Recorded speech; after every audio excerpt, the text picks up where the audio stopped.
This video is going to explain how to do one of the hardest exercises from the 7.2 section exercise set 3 problem set. And hopefully after having gone through this, you're going to see how essential it is and hopefully learn how to do this move of looking at a conclusion and using the conclusion really to point you in the direction you need to go rules-wise to eventually get to that conclusion. So that like working backwards idea. So this is what I get for the argument. They give me at line 1 a conjunction of two conditionals. Okay, as just a rule thinker, I might be thinking, okay, that looks like it could be an opportunity for constructor dilemma, because that's one of the initial conditions. Okay. At line 2, they give me a disjunction, S or Q. Okay. At line 3, they give me a part of that disjunction, not Q, being negated. I'm already thinking I'm probably going to use disjunctive syllogism right here because it's just staring me in the face. But then I look at the conclusion. The conclusion is P and R. Not only is it a conjunction, where I might be thinking, okay, I'm going to use conjunction rule, but it has pieces, P, R, that aren't in the argument. Like P and R aren't anywhere in here in any form, negated or otherwise. So that, for me, should raise a flag. There's only one rule that allows me to bring in information that isn't already in the argument. Information already being in the argument being a simple statement that isn't already in the argument. And that's the addition rule. Addition says you can add anything you want so long as you do it with the disjunction. So at this point, I recognize I'm going to have to use addition to get these. And I can probably just do it to get either P or R and then put them together with conjunction, or maybe I can get the whole thing in one go. That's what I'm thinking right now. I at least know I have to use addition. If you don't see that, this argument's not going to work at all. You have to notice that because this includes simple statements that aren't in the argument already, addition's the only way to get them.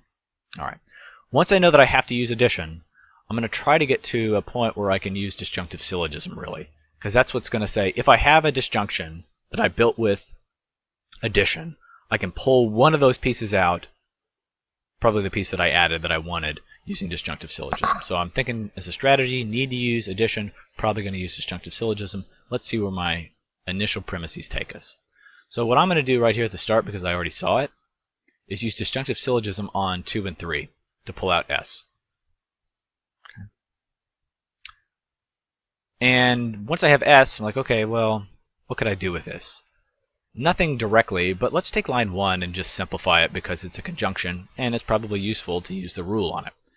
So if I simplify line 1, it says take the left side of the conjunction, pull it out. That gives me if S, then Q. Right, that's the left side of this conjunction. All right. Now, nicely, if I take 4 and 5, I've got a conditional. Got the first part of that conditional. I can get the second part using modus ponens. It gives me Q. Okay. And now this is something I have to notice because this is not common. Now in the argument, I have a line where I have Q being false and Q being true. That's logically weird. And what that allows me to do is really add now anything I want to the argument using this addition and then disjunctive syllogism move.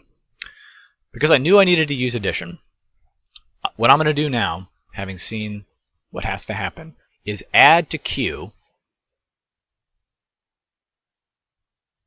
Oops, let's take line 6 and add to it what I want, which is, if I form this correctly, P and R. Close it off. Okay, and I'm going to add that. Boom. Now, I can take line 3, combine it with line 7, use DS, and pull out what I just added, the thing that I wanted. So let me just walk through that again. I recognized when I had in my argument contradictory claims. So here I have not Q, here I have Q. When you have two things, one being negated, one not, they're the exact same, so it's a contradiction. You can use addition to add anything you want by adding it and then using disjunctive syllogism to get that piece that you added back out.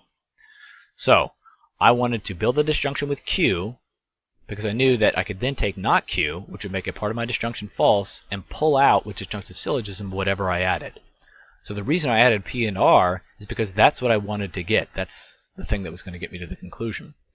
So when I add that, I'm going to then use disjunctive syllogism on what I just did, Q or P and R, to pull out what I added, which is P and R. using that other line at 3, which was the negation or the denial of one part of my disjunction. Note, that would be it. There's the conclusion I was looking for. Done in pretty simple steps, so long as I was able to see or knew, all right, once you get this situation where you have something being true and something being false in the argument, so I have not Q, I have Q, addition and disjunctive syllogism are going to allow me to add anything that I want. Okay.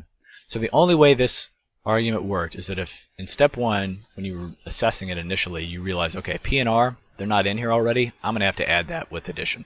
Addition has to be used at some point. And then also recognizing, okay, how am I going to get this if they're not already in there? That's P and R, but how am I going to get it by itself? Probably disjunctive syllogism. That's the best way to do it. If you've got adding it with addition and then you want that thing that you added to be alone, you got to use disjunctive syllogism. And then it was just a process of using these, what I was given initially, the rules, to get to a point where I could get a contradiction where something was true and something was false, and that would allow me to then just do the addition coupled with disjunctive syllogism move to get the thing that I wanted, and there at line 8 I get the conclusion.